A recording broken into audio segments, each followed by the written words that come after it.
بسم اللہ الرحمن الرحیم۔ ادغام کا قاعدہ۔ نون ساکن یا تنوین کے بعد اگر حروف یرملون میں سے کوئی حرف آ جائے، یعنی یہ 6 حروف جو ہیں یا را یہ 2 حروف، میم لام واو نون یہ 4 حروف، 2 اور 4 یہ 6 حروف ہیں جن کو حروف یرملون یعنی ادغام والے حروف کہا جاتا ہے۔ اب ان سب حروف میں ادغام ہو رہا ہے، یعنی نون ساکن یا تنوین کے بعد اگر ان میں سے یہ 6 حروف میں سے کوئی بھی حرف آ جائے تو وہاں پر ادغام ہوگا، یعنی ایک حرف دوسرے حرف میں داخل ہوگا، ایک حرف کو ہم دوسرے حرف میں داخل کر کے پڑھیں گے، تو جب ایک حرف دوسرے حرف میں داخل ہوگا تو وہ مشدد بھی ہو جائے گا، جیسا کہ کل کی کلاس میں آپ کو پڑھایا گیا تھا کہ جب ایک حرف کو دوسرے حرف میں داخل کرتے ہیں تو وہ آٹومیٹکلی مشدد ہو جاتا ہے۔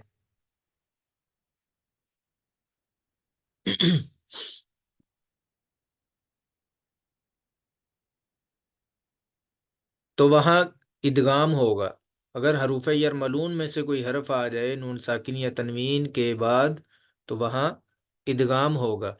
اب یہ 6 حروف میں ادغام تو ہوگا، اب اس کے آگے 2 قسمیں کیوں بنی؟ کیونکہ ان دونوں قسموں میں سے ایک قسم ایسی ہے جس میں صرف ادغام ہوتا ہے، اور دوسری قسم ایسی ہے جس میں ادغام بھی ہوتا ہے اور غنہ بھی ہوتا ہے، ٹھیک ہے؟ اس لیے آگے ان کی 2 قسمیں بنی ہیں۔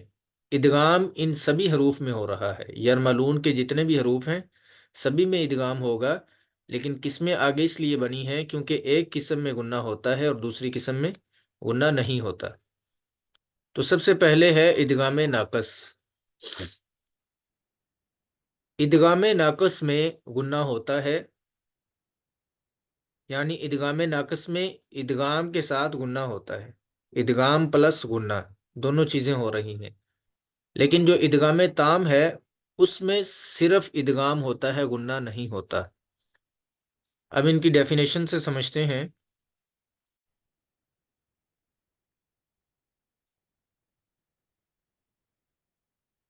سب سے پہلے ہے ادغام ناقص۔ یہ قواعد ہم نے کل کی کلاس میں بھی پڑھے تھے، لیکن آج میں ان کو جو ہے وہ ریوائز کر رہا ہوں تاکہ جو بہنیں کل کی کلاس میں نہیں تھیں یا جن بہنوں کو کل سمجھ نہیں آئی تو مزید جو ہے وہ ان قواعد کو سمجھ لیں۔ تو ادغام ناقص جو کہ ادغام کی پہلی قسم ہے، ادغام کی 2 قسمیں ہیں نا، ادغام ناقص اور ادغام تام، تو ان میں سے جو پہلی قسم ہے ادغام ناقص وہ ہم پڑھ رہے ہیں کہ نون ساکن یا تنوین کے بعد اگر، یہ ہر قاعدے کے ساتھ اتنی جو لائن ہے یہ ہم پڑھیں گے کہ نون ساکن یا تنوین کے بعد، کیونکہ یہ جو ہم قواعد پڑھ رہے ہیں یہ نون ساکن کے ہیں اور میم ساکن کے ہیں یا تنوین کے ہیں، تو اب میم کے چونکہ 2 قواعد ہیں اور وہ الگ سے ہیں تو اس لیے ہم نے میم ساکن کو یہاں پہ ایڈ نہیں کیا، تو یہ ابھی تک قواعد جو ہم پڑھ رہے ہیں یہ نون ساکن اور تنوین دونوں کے چل رہے ہیں، ٹھیک ہے؟ میم ساکن کے قواعد ہم الگ سے پڑھیں گے۔ تو نون ساکن یا تنوین کے بعد اگر حروف یرملون میں سے یہ جو 4 حروف ہیں جو کہ الگ کر لیے گئے ہیں، یا را میم لام واو نون میں سے ہم نے یا میم واو نون کو الگ کر لیا ہوا ہے، 6 حروف میں سے 4 ہم نے یہاں پہ لکھ دیے، اس کو آپ یمون بھی کہہ سکتے ہیں اگر آپ نے اس کا مجموعہ بنانا ہے، تو اس طرح آپ الگ الگ سے بھی پڑھ سکتے ہیں، یا میم واو نون۔ نون ساکن یا تنوین کے بعد اگر ان میں سے یہ 4 حروف میں سے کوئی بھی حرف آ جائے تو وہاں غنہ کے ساتھ ادغام ہوگا، غنہ پلس ادغام ہوگا، جیسے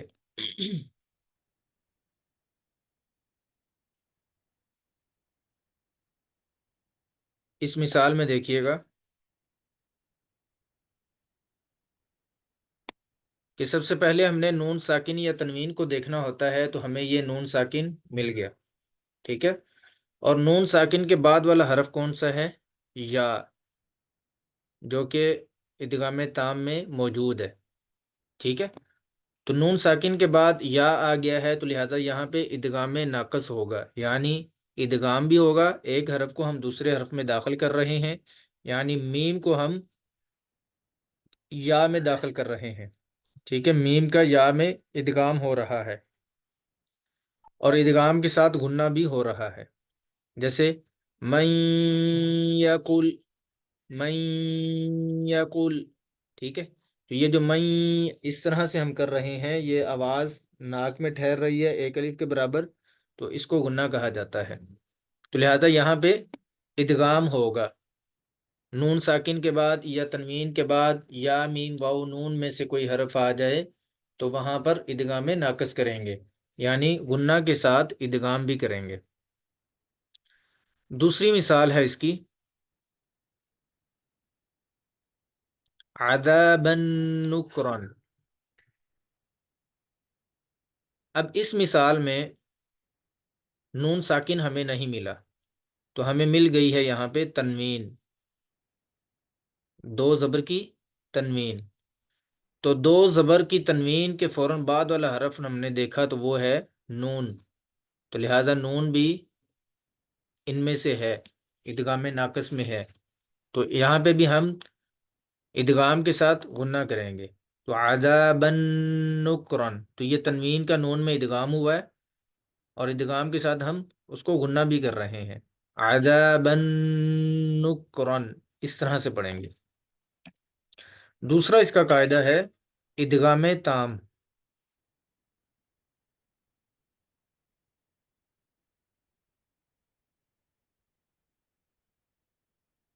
قاعدہ نمبر 2 ہے ادغام تام، جس میں ادغام تو ہوتا ہے لیکن غنہ نہیں ہوتا۔ نون ساکن یا تنوین کے بعد اگر یہ دو حروف، کون سے؟ را اور لام، یہ دو حروف جو کہ را اور لام ہیں، یہ حروف یرملون میں سے ہیں، حروف یرملون میں سے 4 حروف ادغام ناقص میں ہیں جو کہ یا میم واو نون، اور یرملون میں جو را اور لام ہے وہ ادغام میں آ گئے، ادغام تام میں آ گئے ہیں۔ تو نون ساکن یا تنوین کے بعد اگر یہ دو حروف جو کہ را اور لام ہیں، ان میں سے کوئی حرف بھی آ جائے، کن کے بعد؟ نون ساکن یا تنوین کے بعد، تو وہاں غنہ کے بغیر صرف ادغام ہوگا، ٹھیک ہے، یہاں پہ غنہ نہیں ہوگا، صرف ادغام ہوگا، جیسا کہ یہ اس کی مثال ہے من ربک، یہ اس کی مثال ہے من ربک، اور اس میں نون ساکن کو ہم نے دیکھا سب سے پہلے، کیونکہ نون ساکن یا تنوین کے بعد ہم نے دیکھنا ہے، تو نون ساکن مل گیا، اور اس کے فوراً بعد والا حرف ہے را، تو اگر را یا لام آ جائیں، جیسے کہ یہ را ادغام تام میں سے ہے، تو لہٰذا یہاں پہ صرف ادغام ہو رہا ہے، یعنی میم کا را میں ادغام ہو رہا ہے، ہم داخل کر رہے ہیں میم کو را میں، لیکن غنہ نہیں ہو رہا ادغام تام کی وجہ سے، یہ دو حروف آ جائیں تو غنہ نہیں ہوگا، صرف ادغام ہوگا، تو اس کو پڑھیں گے من ربک، من ربک، ٹھیک ہے، صرف ادغام کے ساتھ۔ اگر ہم یہاں پہ رک جائیں گے تھوڑا سا من ربک، تو یہ ایسے غلط ہو جائے گا۔ اس کے بعد ہے ما للبدا،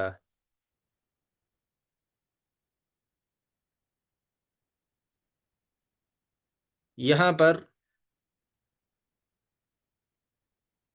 تنوین کے بعد لام آ گیا ہے، اور لام بھی ادغام تام میں ہے، ما للبدا، تو یہاں پہ بھی ادغام تام ہوگا، یعنی غنہ کے بغیر صرف ادغام کریں گے، اور یہ میم کا قاعدہ آ گیا ہے۔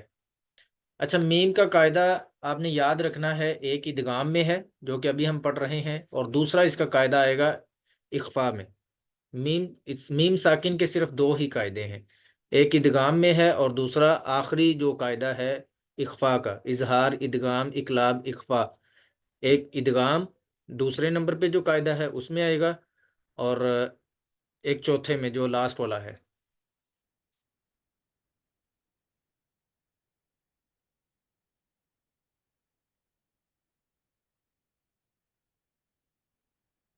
یہاں پہ میم ساکن کا ہم قاعدہ پڑھنے لگے ہیں کہ میم ادغام کا قاعدہ، میم ساکن کے بعد اگر، ٹھیک ہے، میم ساکن کا ہم پڑھ رہے ہیں نا، میم نون اور میم جب ساکن ہوں تو پھر ان چار قواعد میں سے دیکھیں گے، تو اب نون ساکن کے تو ہم نے دو پڑھ لیے ہوئے ہیں، تو اب میم ساکن کا آ گیا ہے قاعدہ ادغام میں، میم ساکن کے بعد اگر میم متحرک آ جائے، یعنی ایک میم ساکن، جو پہلی میم ہے وہ ساکن ہو، یہاں پہ وہ کہہ رہے ہیں کہ میم ساکن ہو پہلی، اور اس کے فوراً بعد اگر میم متحرک آ جائے، یعنی حرکت والی میم جس کے اوپر کوئی زبر زیر پیش ہو، میم ساکن یعنی جزم والی میم کے فوراً بعد اگر میم متحرک آ جائے، کوئی حرکت والی میم آ جائے، تو میم ساکن کو میم متحرک میں ادغام کر کے گنہ کے ساتھ پڑھیں گے، یعنی اس ساکن میم کو جس کے اوپر جزم ہے، اس کو جو حرکت والی میم ہے اس میں داخل کر دیں گے، تو جب داخل کریں گے تو وہاں پر گنہ ہو جائے گا، ٹھیک ہے، ادغام بھی ہوگا اور گنہ بھی ہوگا۔ اب اس کی مثال سے ہم دیکھتے ہیں،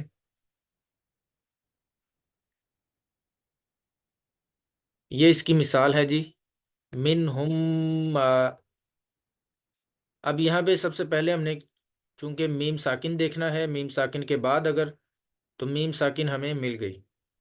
اب میم ساکن کے بعد جو میم ہے وہ متحرک ہے، ہم نے پڑھا تھا نا کہ میم ساکن کے بعد اگر میم متحرک آ جائے، تو یہاں پر میم ساکن کے بعد میم متحرک آ گئی ہے، یعنی میم ساکن کے بعد جو دوسری میم ہے اس کے اوپر زبر والی حرکت ہے، تو لہٰذا یہاں پر ادغام کے ساتھ گنہ بھی ہوگا۔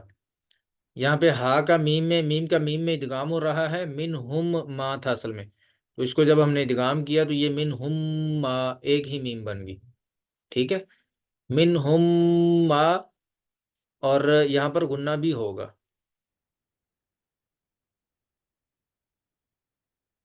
اس کے بعد آگے والی جو مثال ہے وہ ہے لکم ما، تو لکم ما میں میم ساکن کے بعد پھر میم متحرک ہے، تو یہاں پر بھی ادغام کے ساتھ گنہ ہو رہا ہے، لکم ما تھا، تو جب میم کا میم میں ادغام ہوا، یعنی ایک میم کو ہم نے دوسری میم میں شامل کر دیا، داخل کر دیا، تو پھر وہ مشدد بھی ہو گئی، کیونکہ ایک حرف کو جب دوسرے حرف میں داخل کرتے ہیں تو وہ مشدد ہو جاتا ہے، شد والا بن جاتا ہے، تو اس لیے یہاں پر ادغام کے ساتھ غنہ بھی کریں گے۔ اسی طرح لہم مشو میں یہ میم ساکن کے بعد میم متحرک ہے، تو یہاں پہ بھی وہی قاعدہ لگے گا کہ میم ساکن کے بعد میم متحرک ہے تو یہاں پر بھی ادغام ہوگا۔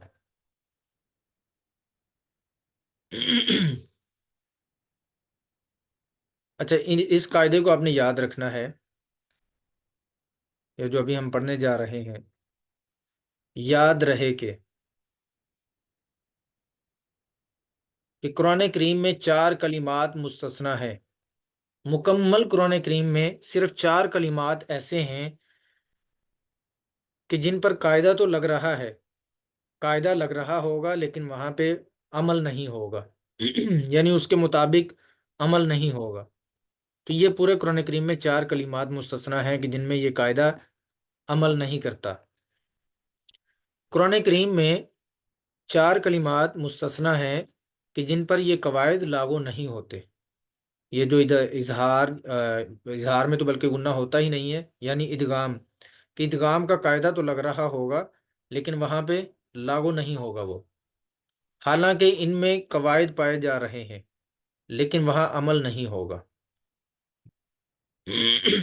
پھر سے میں پڑھا دیتا ہوں یہ والی لائن، کہ یاد رہے کہ قرآن کریم میں چار کلمات مستثنیٰ ہے کہ جن پر یہ قواعد لاگو نہیں ہوتے، یعنی یہ جو ہم نے ابھی پڑھے ہیں ادغام تام اور ادغام ناقص، کہ ان میں یہ قواعد عمل نہیں کریں گے، حالانکہ قواعد تو لگ رہے ہوں گے لیکن عمل نہیں ہوگا، حالانکہ ان میں قواعد پائے جا رہے ہیں لیکن وہاں عمل نہیں ہوگا، اور وہ یہ چار جو کلمات ہیں یہ نیچے لکھے ہوئے ہیں، وہ چار مستثنیٰ کلمات یہ ہیں، نمبر ایک قنوان، نمبر دو سنوان، نمبر تین الدنیا، نمبر چار بنیان۔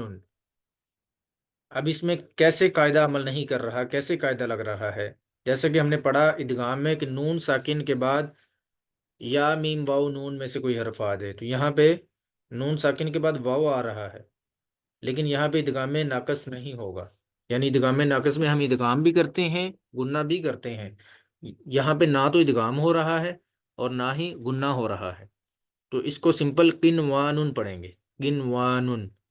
حالانکہ قاعدہ ادغام ناقص والا لگ رہا ہے یہاں پہ کہ ادغام کے ساتھ گننا کریں، لیکن یہ چار کلمات جو کہ روایت حفظ یعنی قرات حفظ، جس قرات میں ہم قرآن کریم کو پڑھتے ہیں، تو یہ اس قرات میں چار کلمات مستثنا ہیں کہ جن پر جو ہے یہ قاعدہ عمل نہیں ہو کرے گا، ٹھیک ہے، کنوان ان پہ۔ اسی طرح سنوان میں بھی آپ دیکھ سکتے ہیں کہ نون ساکن کے بعد واو ہے، اور نون ساکن کے بعد واو آتا ہے یا میم واو نون، جس میں ادغام ناقص میں، ٹھیک ہے، تو وہاں یہاں پہ بھی نہ ادغام ہوگا اور نہ ہی گننا ہوگا۔ الدنیا میں نون ساکن کے بعد یا ہے یہاں پہ، یہ بھی ادغام ناقص والا یہاں قاعدہ لگ رہا ہے لیکن عمل نہیں ہو رہا۔ اسی طرح بنیان، یہاں پہ بھی ادغام ناقص والا قاعدہ لگ رہا ہے لیکن عمل نہیں ہو رہا۔ تو یہ چار کلمات قرآن کریم میں مستثنا ہیں جن پر یہ قاعدہ عمل نہیں کرے گا، باقی سب جو الفاظ ہیں، کلمات ہیں، ان پر یہ عمل کرے گا، ٹھیک ہے۔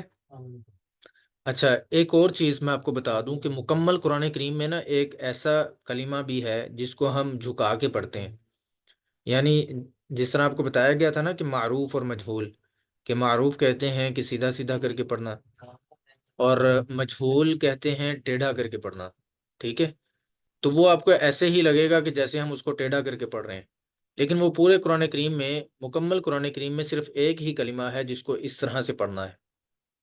روایت حفظ میں اس کو امالہ کہا جاتا ہے، امالہ کہتے ہیں تھوڑا جھکا کے پڑھنا، ٹھیک ہے، بڑی یہ کی طرح تھوڑا جھکا کے پڑھنا، تو وہ جو کلمہ ہے 12ویں پارے میں آئے گا، بسم اللہ مجریہا، تو وہاں پہ کھڑی زیر کے ساتھ لکھا ہوا ہے مجریہا، لیکن ہم نے اس کو مجریہا کر کے پڑھنا ہے، تو یہ صرف قرآن کریم میں ایک ہی کلمہ ہے جس کو اس طرح سے پڑھنا ہے، ٹھیک ہے، تو وہ اس کا جو قاعدہ ہے وہ بھی انشاءاللہ العزیز ہم پڑھیں گے، تجوید میں ہی وہ شامل ہے، تو اس کا امالہ سب سے پہلے ہم سمجھیں گے کہ امالہ کس طرح سے کیا جاتا ہے، اور وہ ایک ہی قاعدہ ہے، مطلب قرآن کریم کا ایک ہی کلمہ ہے جس کو اس طرح سے پڑھنا جائز ہے، تو اس کے علاوہ اگر کسی اور حرف کو اس طرح ہم پڑھیں گے تو وہ مجہول ہو جائے گا، ٹھیک ہے۔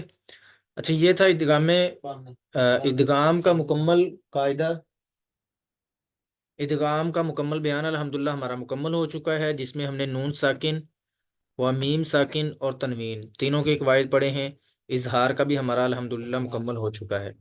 اب ہم اس کا تیسرا قاعدہ، غنہ کا تیسرا قاعدہ، جب نون ساکن میم ساکن ہوتے ہیں تو ان کا جو تیسرا قاعدہ ہے وہ ہے اقلاب۔ یہ بہت ہی آسان قاعدہ ہے، یہ بھی اقلاب کا۔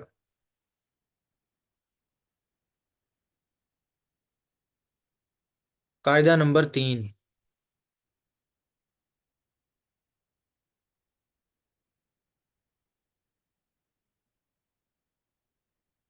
قاعدہ نمبر 3 ہے اقلاب، ٹھیک ہے۔ تو سب سے پہلے ہم ان کے معنی جانیں گے کہ اقلاب کا کیا مطلب ہے۔ اقلاب کے معنی ہے بدلنا، اقلاب کے معنی بدلنے کے ہیں۔ اب اس میں کیا بدلتے ہیں وہ بھی ہم پڑھیں گے۔ اچھا، اس سے پہلے میں آپ کو ایک اور چیز بتا دوں کہ جو پچھلے ہم قواعد پڑھ رہے ہیں ساتھ میں وہ بھی میں ریوائز کر دیتا ہوں تاکہ آپ کو مزید اچھے سے اس کی سمجھ آ سکے۔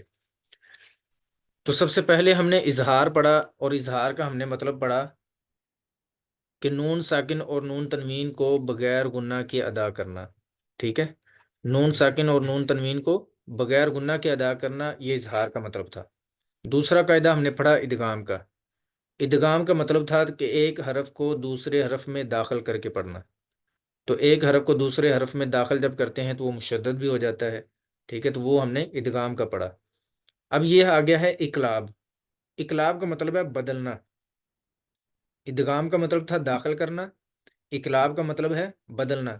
اب ہم اس کے قاعدے میں دیکھیں گے کہ اس میں کیا بدلنا ہے۔ اقلاب کا قاعدہ، نون ساکن یا تنوین کے بعد اگر، یہ ہر قاعدے کے شروع میں اتنی ڈیفینیشن آپ نے ضرور لگانی ہے کہ نون ساکن یا تنوین کے بعد اگر صرف با ایک حرف آ جائے تو کیا کریں گے؟ نون ساکن اور نون تنوین کی آواز کو میم سے بدل دیں گے. ٹھیک ہے؟ جب نون ساکن یا تنوین کے بعد با آ جائے، یہ ایک ہی حرف ہے، اقلاب میں صرف ایک ہی حرف ہے. ہم نے پڑھا تھا نا اس میں اظہار میں بھی 6 حروف ہیں جو کہ حروف حلقی ہیں، حمزہ، ہا، عین، ہا، غین، خا. تو یہ ساتھ ساتھ آپ نے یاد کرتے جانا ہے، پھر انشاءاللہ العزیز آپ کو صحیح سے سمجھ آئے گی. قرآن کریم میں جب ہم اس کو پریکٹس پہ جائیں گے نا، پریکٹیکلی کریں گے، تو اگر آپ کو یہ الفاظ یاد ہوں گے تو پھر آپ کے لیے بہت آسانی ہو جائے گی سمجھنے میں انشاءاللہ. تو آپ نے یہ الفاظ یاد رکھنے ہیں کہ اظہار میں کون سے الفاظ آتے ہیں، ادغام میں کون سے آتے ہیں، اور اقلاب میں کون سا حرف ہے. تو اظہار میں ہم نے پڑھا تھا کہ وہاں پہ 6 حروف ہیں، حمزہ، ہا، عین، ہا، غین، خا، جن کو حروف حلقی کہا جاتا ہے. اور ادغام میں بھی آگے 6 حروف تھے جو کہ حروف یرملون ہے، یا، را، میم، لام، واو، نون. اب اقلاب میں ایک حرف ہے جو کہ با ہے. اقلاب کا قاعدہ، نون ساکن یا تنوین کے بعد اگر ایک حرف جو کہ با ہے یہ آ جائے تو نون ساکن اور تنوین کو میم سے بدل کر غنہ کے ساتھ پڑھنے کو اقلاب کہتے ہیں. ٹھیک ہے؟ نون ساکن اور تنوین کی آواز کو میم سے بدل کر غنہ کے ساتھ پڑھنے کو ادغام کہتے ہیں. اب ہم ان کی مثالیں دیکھیں گے، پھر ہمیں مزید انشاءاللہ العزیز سمجھ آئے گی اس قاعدے کی. اب یہ دیکھیے کہ یہ اقلاب کی مثالیں ہیں. سب سے پہلی جو لائن ہے اس میں نون ساکن کی مثالیں ہیں، اور جو دوسری لائن ہے اس میں تنوین کی مثالیں ہیں. ہم پڑھ رہے ہیں نون ساکن اور تنوین کی مثالیں. اب سب سے پہلے فم بز، یہ مثال ہے. اس کے بعد تم بوتو ہے. اس کے بعد سم بولاتین ہے. اچھا، تو یہاں پہ کس چیز کو ہم نے دیکھنا ہے؟ سب سے پہلے نون ساکن یا تنوین کو. ٹھیک ہے؟ تو یہ نون ساکن کی ہمیں مل گیا، اور اس کے فوراً بعد کیا ہے؟ با. نون ساکن کے بعد اگر با آ جائے تو کیا کرتے ہیں؟ نون ساکن کی آواز کو میم سے بدل دیتے ہیں. تو اب کیسے ہم بدلیں گے اس کو؟ یہ فن بز لکھا ہوا ہے نا، فا زبر نون فن، با زیر زال بز، یہ جو الف لکھا ہوا ہے فا کے ساتھ، یہ درمیان کلام میں گر جاتا ہے، اس کو الف وصلی بولتے ہیں. ٹھیک ہے؟ تو یہ فا کو ڈائریکٹ نون سے ملائیں گے، فن بز. اس کو فان بز ایسے نہیں پڑھنا آپ نے، غلط ہو جائے گا. فا زبر نون فن، با زیر زال بز، فن بز. اچھا، یہاں پہ کیا کرنا تھا ہم نے؟ نون ساکن کے بعد اگر با آ جائے تو وہاں پر نون ساکن کی آواز کو میم سے بدل دیتے ہیں. ٹھیک ہے؟ اس کو اقلاب کہتے ہیں، بدلنا. اب نون کی آواز کو ہم نے میم سے بدل دی ہے. کیسے بدلا ہے جب ہم پڑھیں گے تو تب پتہ چلے گا. جیسے فم بز، اب یہاں پہ نون ہے لیکن میم کی آواز آپ کو سنائی دے رہی ہوگی، فم بز. اچھا، قرآن کریم میں جب اس کو پڑھیں گے تو اس میں چھوٹا سا میم بھی لکھا ہوتا ہے. آپ اس کو ٹرائی کیجئے گا کلاس کے بعد، قرآن مجید کو اوپن کیجئے گا، اور قرآن مجید میں ہماری آسانی کے لیے یہاں اس نون کے اوپر چھوٹا سا انہوں نے میم بھی لکھا ہوتا ہے، اس لیے کہ یہ اقلاب ہے، یہاں پہ نون نہیں، میم کو پڑھیے. ٹھیک ہے؟ تو کل کی کلاس میں ہو سکتا ہے انشاءاللہ العزیز میں آپ کو جو ہے نا اس کا پریکٹیکلی دکھاؤں گا کہ کس طرح سے میم جو ہے وہ آپ کو نظر آئے گا یہ اقلاب کی مثالوں میں.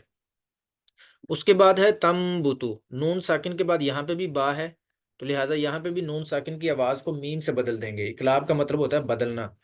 تو کس کو بدلتے ہیں؟ نون ساکن کی آواز کو میم سے، یا تنوین کی آواز کو میم سے بدلنا ہے. کس صورت میں؟ جب ان کے بعد با آ جائے. تو اب یہاں پہ نون ساکن کے بعد با آ گیا ہے، تو یہاں پہ بھی ہم اس کی آواز کو، نون ساکن کی آواز کو میم سے بدل دیں گے. جیسے تم بوتو. تو جو قرآن کریم میں آپ دیکھیں گے یہاں پہ چھوٹا سا میم بھی لکھا ہوگا. ٹھیک ہے؟ اس نون کے اوپر. سم بولاتن میں نون ساکن کے بعد با ہے، تو یہاں پہ بھی اقلاب ہو رہا ہے، نون ساکن کی آواز کو میم سے بدل دیں گے. اس کو پڑھیں گے سم بولاتن. نون ساکن کی آواز کو میم سے بھی بدلیں گے، اور وہاں پر گننا بھی کریں گے، سنبلاتن ایسے پڑھیں گے۔ اس کے بعد جو دوسری مثالیں ہیں وہ تنوین کی ہیں، قوما بورا، امدم بعیدن، اور اسی طرح خبیرم بصیرن۔ اب یہاں پہ یہ تنوین ہے میم کے اوپر، اور تنوین کے فوراً بعد حرف ہے با۔ نون ساکن یا تنوین کے بعد با آ جائے تو وہاں پہ اقلاب کرتے ہیں، یعنی نون ساکن اور اور تنوین کی آواز کو میم سے بدل دیتے ہیں۔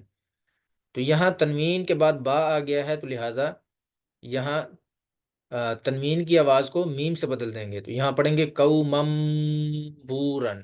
ٹھیک ہے، قرآن کریم میں یہاں پہ بھی چھوٹا سا میم لکھا ہوگا۔ یہاں پہ آمدم بعیدن، تنوین کے بعد با ہے، نون ساکن یا تنوین کے بعد با آ جائے تو وہاں پر اقلاب کرتے ہیں، یعنی تنوین کی آواز کو یا نون ساکن کی آواز کو میم سے چینج کر دیتے ہیں، بدل دیتے ہیں۔ تو یہاں پہ بھی اس تنوین کی آواز کو ہم میم سے بدل دیں گے، آمدم بعیدن، حالانکہ یہاں پہ میم نہیں ہے، قرآن کریم میں یہاں پہ لکھی ہوگی۔ ٹھیک ہے، آمدم بعیدن۔ اسی طرح خبیرم بصیرن، تنوین کے بعد با ہے تو تنوین کی آواز کو میم سے بدل دیں گے۔ تو الحمدللہ ہمارا تیسرا قاعدہ بھی یہاں مکمل ہو چکا ہے۔ اب ہمارے پاس 2 منٹ باقی ہیں تو ہم اخفاء کا قاعدہ بھی سمجھ لیتے ہیں، یہ بہت ہی آسان ہے۔ اچھا، یہ آخری قاعدہ ہے، اخفاء کے لغوی معنی ہے چھپانا۔ جیسے ادغام کا مطلب تھا داخل کرنا، اقلاب کا مطلب تھا بدلنا، اور اخفاء کا مطلب ہے چھپانا۔ کیا چھپانا؟ نون ساکن اور تنوین کی آواز کو ناک میں چھپا کر غنہ کے ساتھ پڑھنے کو اخفاء کہتے ہیں۔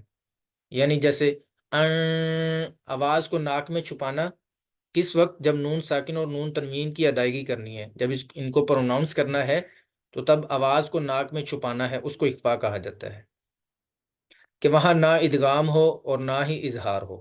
ٹھیک ہے، اب اخفاء کا قاعدہ بہت ہی سمپل آسان ہے، کہ نون ساکن یا تنوین کے بعد اگر حروف حلقی جو کہ اظہار میں آتے ہیں، حروف یرملون جو ادغام میں آتے ہیں، اور با جو کہ اقلاب میں آتا ہے، ان کے علاوہ 13 حروف کے علاوہ باقی 16 حروف میں اخفاء ہوتا ہے۔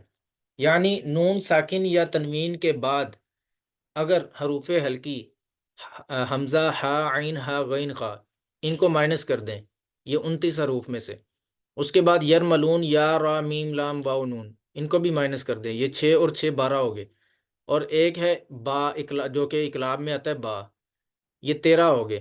ان 13 حروف کے علاوہ باقی کوئی بھی حرف آ جائے نا، پہلے 3 قواعد میں جو حروف آئے ہیں ان کے علاوہ کوئی اور حرف آ جائے نون ساکن یا تنوین کے بعد، تو وہاں ہم آنکھیں بند کر کے کہہ سکتے ہیں، کہہ دیں گے کہ یہاں پر اخفاء ہو رہا ہے۔ ٹھیک ہے، نون ساکن یا تنوین کے بعد، مطلب ایسے ہے کہ اگر 3 قواعد آپ کو پہلے آتے ہیں تو چوتھا آپ خود ہی بنا سکتے ہیں، کہ پہلے جو گزر چکے ہیں جو قواعد، ان میں جو حروف آئے ہیں تو وہ آپ نے مائنس کر دینے ہیں، باقی جو